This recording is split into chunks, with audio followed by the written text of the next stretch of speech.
Retro Princess, this is Graham from Jaws19. Congratulations on your 500 subs. I have a question for you. What is your absolute favourite video game movie adaptation? Hi Jaws19. Favourite video game movie adaptation? I don't really like any of them. Way to go, good start. I don't really like any of them. I think it's really hard to move from a video game to a movie because the narrative doesn't always work. But I will say, if I'm having one of those days and I just need a really trashy crap movie, the original Tomb Raider with Angelina Jolie in it is so rubbish. But it's so good because it's so rubbish. Yeah, I'll go with that one.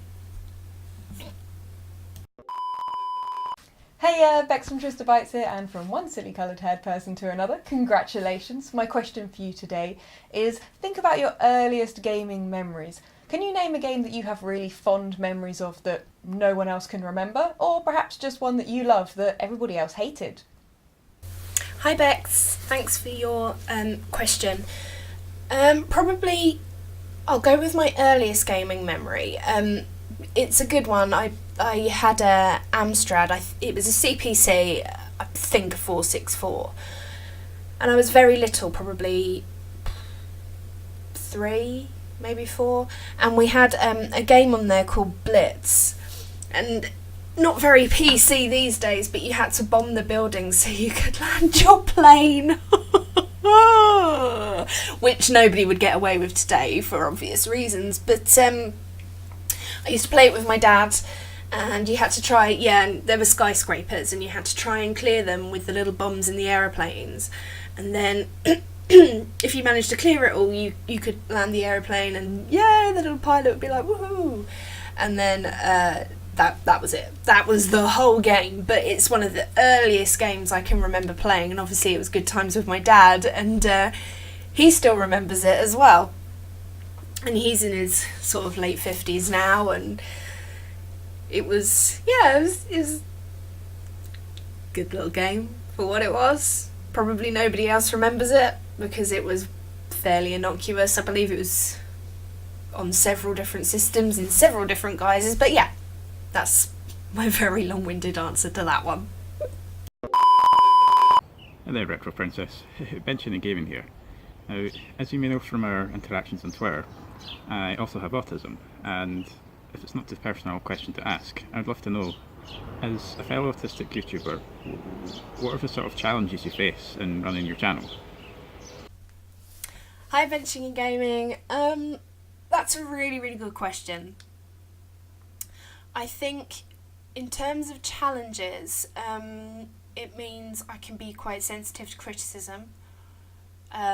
I'm a perfectionist, so I don't like it when things go wrong or don't go a particular way, or my health cocks up and I can't make videos for 3 or 4 months.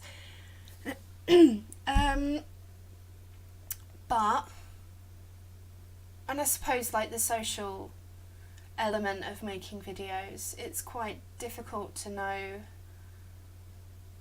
I don't know, who to be friends with and how to be friends with them. That's quite difficult. But it always has its pros. I'm really creative. I'm not scared of being a bit wacky because that's how I am naturally anyway. And what you see in your videos is what you get with me, except I'm a little less confident in real life because I have to be with actual people, and that scares me. That's a good question. Kaldar has emailed. I thought long and hard for a thought-provoking intellectual question. Marry, kill Theresa May, Jeremy Hunt, David Cameron.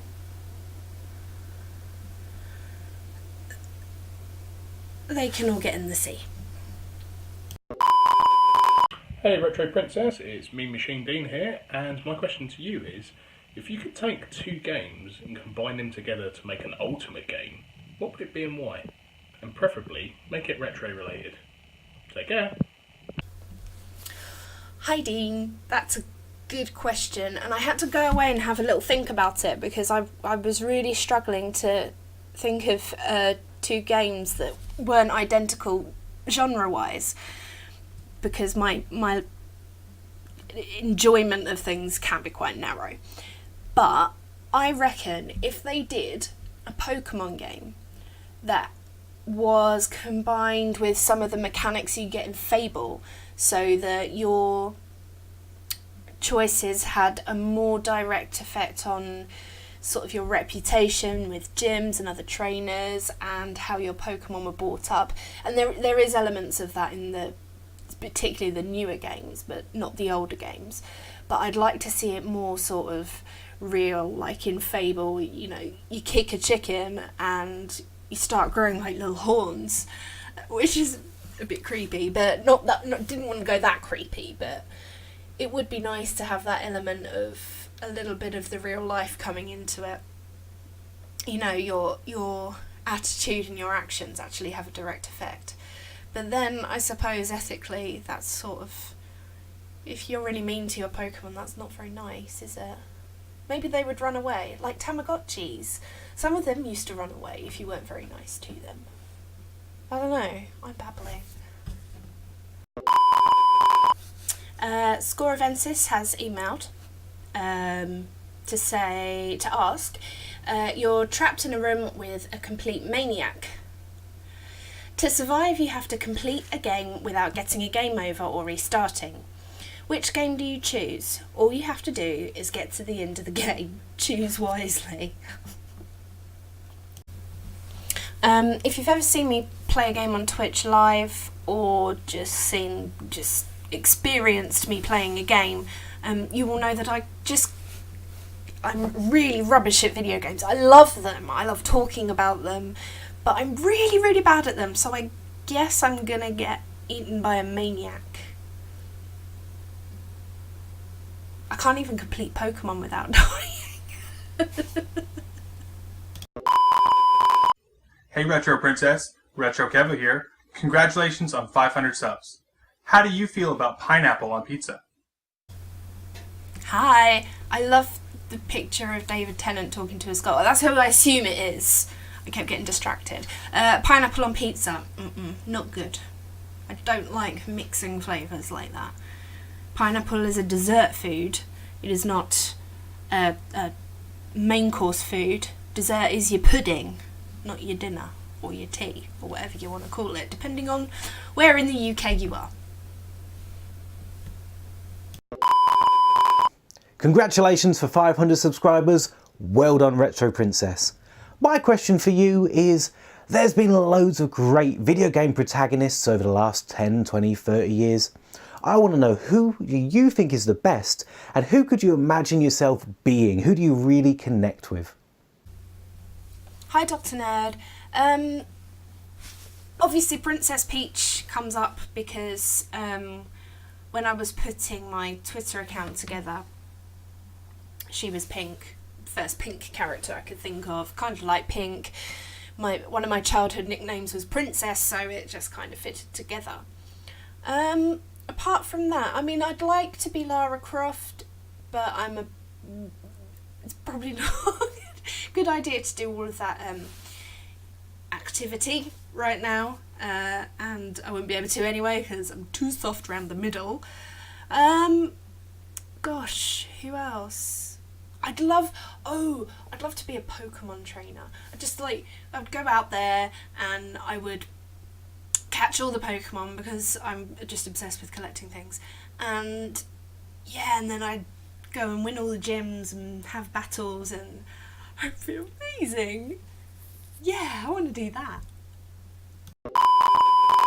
Okay, Mr. Wolfwood, via the email, says, congrats on reaching 500 subs, too shy to send a vid, so I hope a written question is okay, of course. My question is, if you were directing a pantomime starring some fellow YouTubers or Twitter, Twitch, Discord people, who would you cast and in which roles?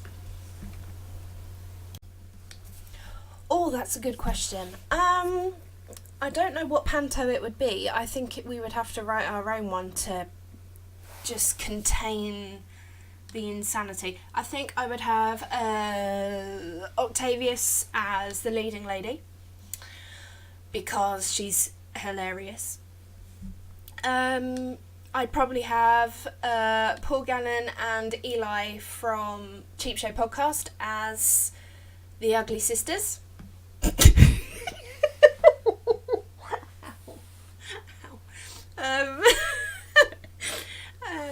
Ouch.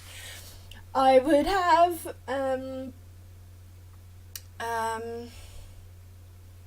oh gosh, I don't know. I think I'd have Nostalgia Nerd in there somewhere. Maybe he would be the nerd in the panto. And he'd have like all these computers and be like, oh, did you know? I don't know where that voice came from. I think I would have, I don't know. So many people, and all of a sudden I can't think of any of them. I think I'd have Chai, who's, I think it's Find My Words on Twitter, as like the good fairy, because he's really, really kind to everyone. I'd have Sad Ken, Andrew, as a backstage doing all the lighting and the effects and stuff, and he'd do that with Back Office Show, and he'd do all the explosions, and I don't know, I'd have everybody because I love everyone. They've all got something to bring to the table, so it would be a really big cast.